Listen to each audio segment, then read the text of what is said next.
Okay, so here we have the two guitars next to each other. We have the Epiphone AJ 500 RNS, and we have the Yari DY 74. So here we have an example of really a Martin style square shoulder dreadnought and a Gibson advanced jumbo. You know, you can see the lower bout is a little wider when you have that sloped shoulder versus the square shoulder. But both really nice guitars. I actually paid around the same price for them, and the one on the left, you know, the Epiphone, there it is, has almost no finish issues at all. I think there was one little mark on the top, which, given the action and the sound, I could completely forgive. And this one came with some more finish stuff on the top. You know, if I care, maybe I'll try to lift some of that out, do some repair work. I do believe this had a bridge reset. You know, it had a little bit of some issues there, so I'm guessing somebody pulled the bridge off and removed it and reset it and did a great job setting the action. And I think there was another one of these in perfect condition, you know, for another $400 or $500. So, you know, if I really want to go and spend more money, I could probably spend more money, but this one has a K&K pickup, which the other one did not have. I don't believe this one came with any kind of a yeah, this one doesn't have any onboard electronics, which to me wouldn't really matter, because I would, if I played out, I'm sure I'd probably put a mic in front of it anyway. But the K&K pickup in the Yari sounds really nice. Alright, so I'm going to put the camera up on the stand. We're going to give him a play. Alright, so let's give him a play.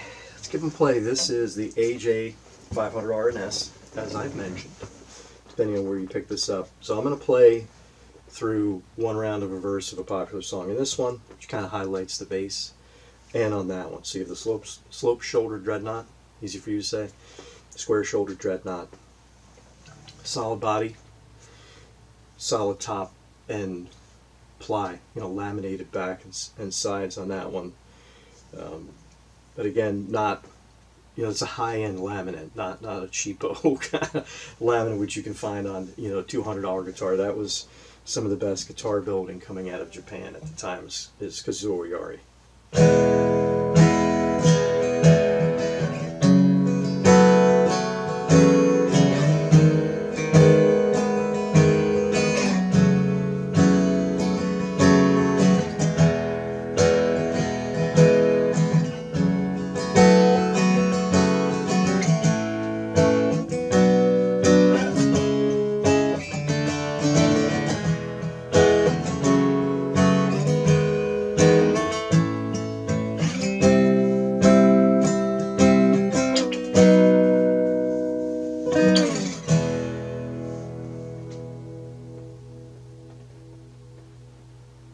Still ringing. Again, this is just the audio off of this Nikon P900 camera. I'm not doing anything special. Unfortunately, that camera can't even receive a microphone. I have one.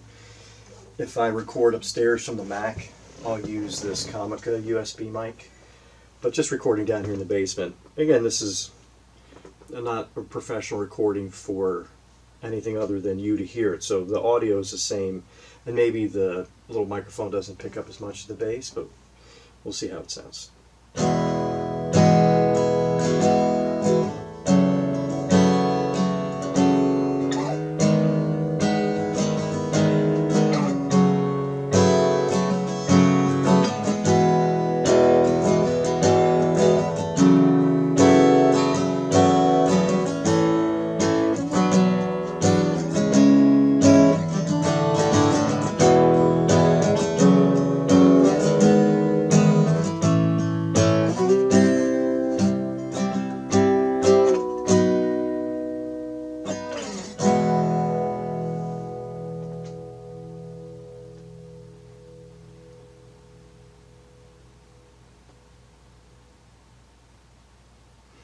Okay, so this was the Yari DY74.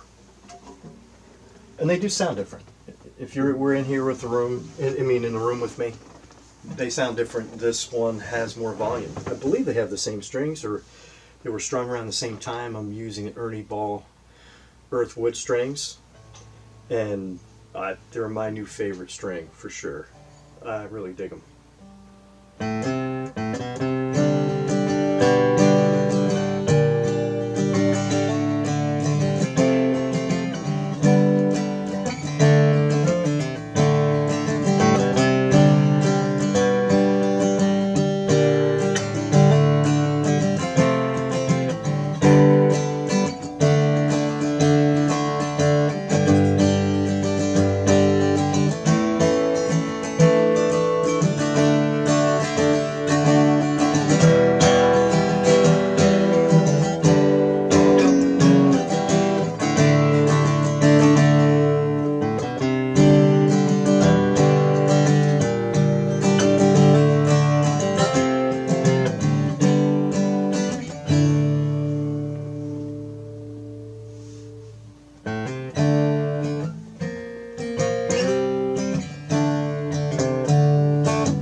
Maybe you could spot that one.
So that's this guitar. I mean,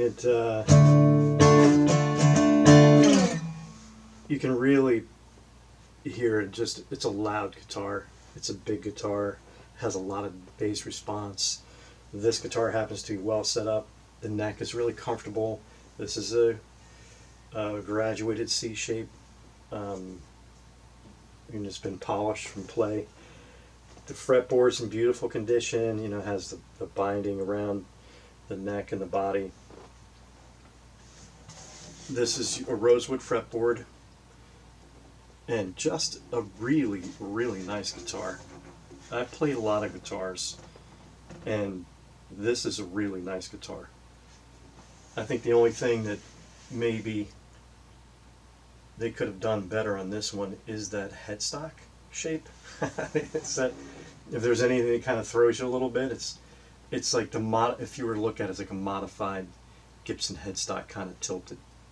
Right, that's how I finally figured out what that was, as opposed to some guy's hair parted on the side. I think that's the one that throws me when I think of it as a guy's hair parted. So again, I'll get back into the point of my channel is I love to try guitars out. I go out online and if I'm looking at a guitar and you want to buy a guitar online, it's rare that you find, like on Reverb and some of these other places, that there's an audio of that same guitar. And I'm not a professional musician. Like, I love telling the story, and this is my channel's new. Paul Davids, if you don't know about him, go look him up. Great guitar player, does teaching online. And I want you to look up this video where it's the cheapest guitar on Amazon, which is like $50, versus a $50,000 Martin. Again, you know, once you get above a certain price, the sound is the sound. It's awesome, and you need to have the ears to hear it. But he plays so well. He gets the most out of that $50 guitar. He really does. A player like me, who is a lifetime intermediate player, I like to play songs.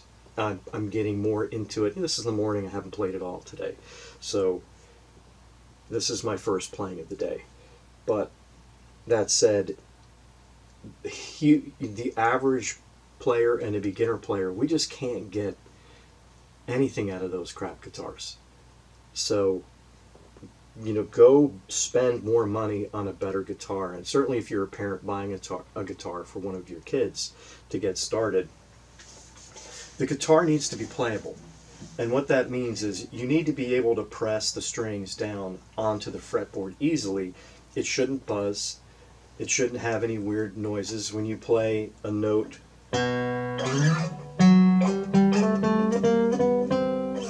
They should ring all the way down the neck. You shouldn't find any parts where the note can't just ring out, right? And that's the action, is how far the strings are. And usually the action will get a little higher down here as we get closer to the sound hole. But a well set up guitar, it's still going to be playable. You're still going to be able to fret bar chords down here at the bottom of the neck. This guitar is well set up. It's actually beautifully set up. The guy, again, was a player, played in bands, and this guitar had to do a lot for him. So I'm fortunate to have it, and you may be fortunate to buy it from me if that's something you choose to do. And again, for your beginner players, intonation means that if I play an E chord at the top, an E chord down at the bottom of the neck should also sound like an E chord. It shouldn't all of a sudden, you know, the guitar should give you positive feedback for the playing that you're doing on the guitar. All of the places on the neck, whatever the intended chord is, that's what it should sound like. Usually guitars will play really well through the first 5 frets, and then as they get farther down the neck, they'll have those intonation problems where it stops really sounding like the appropriate chord, and that's the downside. So probably learn an E chord on more than one place, so that you can play an E chord on a couple different places on the neck and hear, okay, it's still an E or it's still a D. And I'll do that in my future videos. It just occurred to me that I should be doing that, is taking you through, like, hey, this is an E and this is an E and this is a D and this is a D. And then you can hear that there's still that major chord and the intonation is good. So buy playable guitars. Spend the money to do it. It should give the player positive feedback. I remember one of my early guitars, it was so heavily glued, it just couldn't really ring. Couldn't resonate any sound. We're in a golden age of guitars right now. I mean, there are some beautifully handmade guitars from the late 1800s up. You know, they start to get older and need lots of repairs and all that kind of stuff. But we really are in the golden age of guitars. A beautifully made solid wood guitar like this one can go for sub $700 used. New, they're probably $899. I think Epiphone inspired by Gibson guitars, depending on whether or not you're getting like one of these, the J45 comparable guitar, the J200 I think is the most expensive. I see those anywhere from like $8.99 to $10.99, and I think that has to do with the popularity of that model. But I think most of them are $7.99, $8.99, $10.99 depending. And you can find them used now because they've been out for a while, so you can go out and find a Slash J45 for $7.99 at Guitar Center. I've seen them online, I've seen them at Guitar Center. I'll probably buy one eventually just because they just look so cool. But I do love this aged tone on this guitar, and they have a beautiful piece of mahogany in the back. And what's funny is this is a solid piece up to the top. This isn't a two-piece neck. This is a solid neck. A lot of necks will use, I think it's called a scarf joint. Tailors use a scarf joint. I mean, this is not solid at the base. There is a second piece blocked on here, but the rest of this neck carve is a solid piece of wood. And it's beautiful, and there are no issues on it, no little dings or anything. Just a great guitar. I mean, I'm surprised they're as cheap as they are. Or let's just not use the word cheap. Let's go inexpensive, because it's not a cheap guitar. It is beautifully made. When you look inside of the guitar, which I'm doing right now, like there's no glue.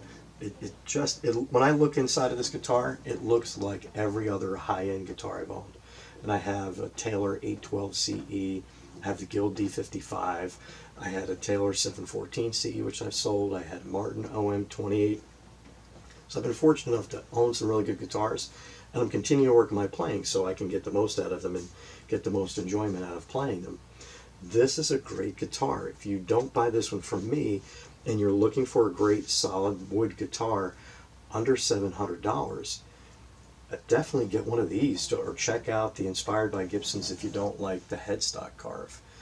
But don't overlook this guitar. I mean, it really has some beautiful vintage open back tuners. If you like a shallow C carve that's progressive down the neck, this is a great guitar for you. I think this has a very similar carve to my son's Gibson Hummingbird 1967 vintage guitar, which you will see on this channel. But that's just a super cool guitar. And this has some nice fretwork done on it. There's no little cutty, edges. This has been carefully made, and just an awesome guitar. So when you're looking for vintage guitars in this price range, what you're going to see is a lot of belly bulge, probably some more issues with finish stuff. They'll eventually need a neck reset, which is kind of a bummer.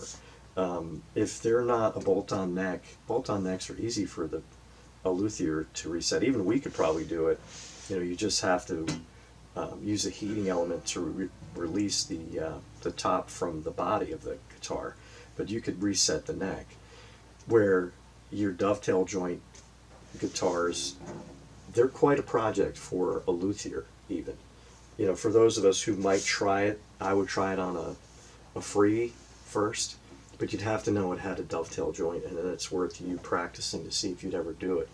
But part of the deal for luthiers is they know where to drill to get the steam down into the body to release the glue, to get that off without really damaging the guitar.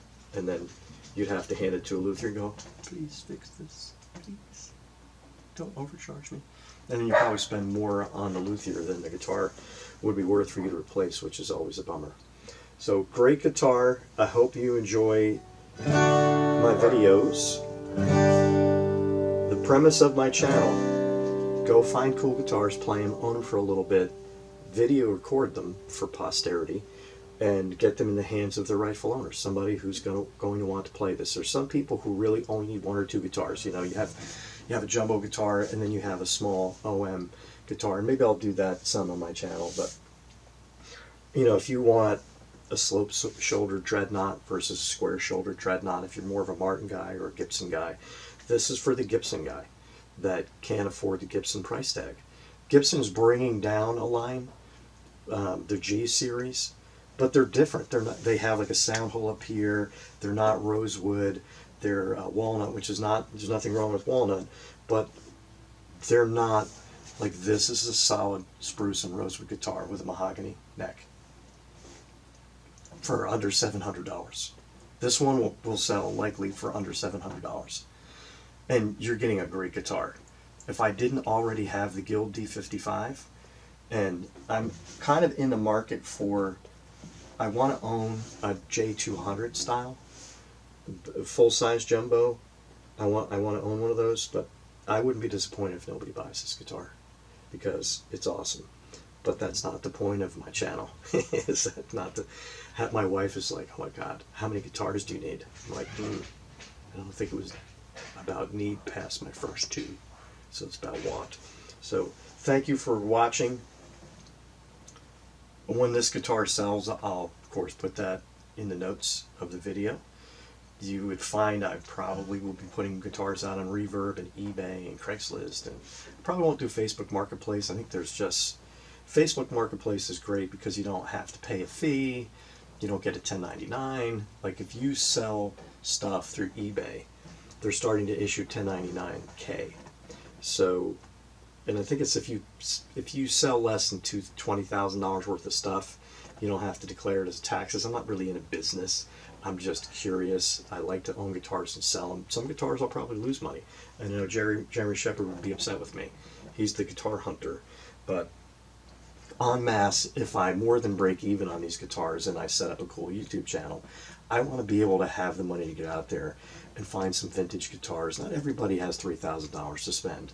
If you have $3,000 to spend, there's a riches of great guitars out there for you to go look at. And then your problem would be there's so many awesome guitars for $3,000 from used boutique guitar builders, Haas and Dalton, Collings. I don't know if they're not selling the volume of guitars that you know, Martin or Taylor or Gibson would sell. Then there's Gallagher guitars, which I want to take a look at. There's a lot of really cool guitars that some of the other YouTubers can turn you on to, that you can look at, and you can look for their guitars and find your sound. Martin, I've owned Martins. My son has a Gibson that I've been playing now for the past couple weeks. They're different. They definitely have a different sound, different bass response. They have a different EQ, and Taylors have a different sound. And what's funny is the Koa, I think it's 244 DLX. You'll see it. It's like the deluxe version of, it's an all solid Koa. It's probably the most different sounding Taylor of any Taylor that you'll look at. I'll have it. I'll put a video up on it. I don't own it anymore, but I have some old recordings of myself with it, and I'll put them up there so you can see. It's a very untailored Taylor. And again, if I could have kept it, I would keep it, but I bought it to just check it out, to videotape it, you know, record it, check it against different guitars and see which ones I want to keep. And between that one and this one, I think they're like $1,200. This is a more well-rounded guitar. That one is a very focused, it kind of had a more dark sound, but between this one for like half the price of the Taylor, I would buy this one all day, unless you just like the aesthetic. Koa is just such a beautiful wood, and if that's, you know, if you like Koa over rosewood, then I could totally see you buying that Koa guitar and loving it, because Taylors uniformly are set up well and play well. This guitar is set up beautifully. It plays well. If you buy one and it's not playing awesome and you can't set it up yourself, take it to a luthier and have them set it up. But do yourself a favor, and I used to be cheap about this stuff and didn't really want to pay to put a humidifier or take care of it. If you don't want to mess with humidification, the Dario sells humidification packs. There's a 2-packer for the sound hole, a 1-packer for the headstock. Keep it in your case when you're not playing it, definitely in the wintertime. You know, that's why it's good to have more than one guitar. You can rotate them, and you can put your guitar that you're, you know, going to let get back to a proper humidification back in the case, and then keep another guitar out to play. But be rotating them in and out of the case if you're somebody who lives in a northern climate with a lot of dry, forced hot air. Or for me, like, I can keep them down in the basement. It's almost always humid down here, and it's not going to have as dry air because the forced hot air is on the first and second story of the house, not in the basement. So I'm ending it with the tips. Maybe you're still hung in there. If you did, awesome. Thank you so much. And we will talk to you again on another video.